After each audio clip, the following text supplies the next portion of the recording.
पुढल्या बातमीकडे एकनाथ शिंदेंचं दावोसला जाणारं विमान इराण पाडणार होतं. आमदार रोहित पवारांनी हा गंभीर आरोप केलाय.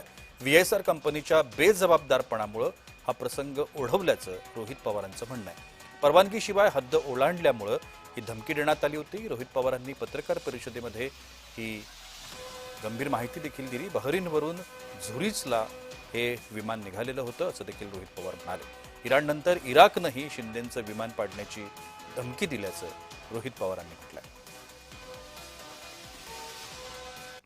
बहरीनला हे विमान खरं 8 तासाचा प्रवास आहे. लेअरजेट सहसा 4 तासच्या आसपास जाऊ शकतं. बहरीनला हे विमान उतरलं, त्याच्यात रिफ्युलिंग झालं. रिफ्युलिंग झाल्यानंतर ते झुरिकला जात असताना इराण, कारण उडल्यानंतर इराणचा समुद्र आणि तो भाग येतो, इराणमध्ये त्याला तिथून जावं लागतं. इराणच्या देशाने म्हणजे आता इराण आता वॉरमध्ये येतो, मला माहितीये की त्या विमानाला जवळ जाऊन आम्हाला जे कळालेलं आहे, कदाचित दुसरे फायटर जेट सुद्धा तिथं आले होते आणि त्यांनी सांगितलं होतं तुम्ही जर आत्ताच्या आत्ता नाही वळला तर तुमचं विमान आम्ही पाडू. हे इराणच्या एअर डिफेन्सली त्या ठिकाणी सांगितलं होतं. त्याच्यात कोण बसलं होतं? एकनाथ शिंदे साहेब बसले होते.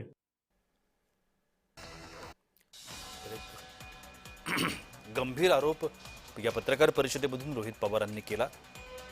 ज्या विमानामध्ये राज्याचे उपमुख्यमंत्री एकनाथ शिंदे बसले होते तेच विमान हे इराण पाडणार होतं अशा पद्धतीचा आरोप केला.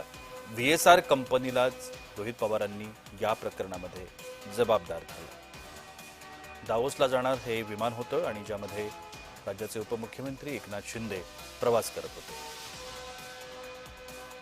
व्हीएसआर कंपनीच्या बेजबाबदारपणामुळे हा प्रसंग ओढवल्याचं देखील रोहित पवारांनी म्हटलंय.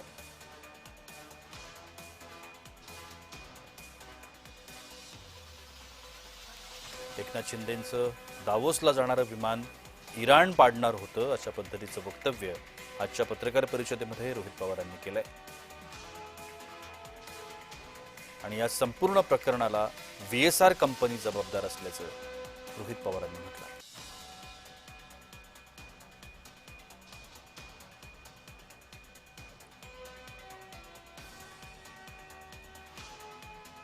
रोहित पवारांनी आज देखील अजित पवार अपघात प्रकरणी एक महत्त्वाची पत्रकार परिषद घेतली आणि या पत्रकार परिषदेमध्ये त्यांनी हा उल्लेख केला.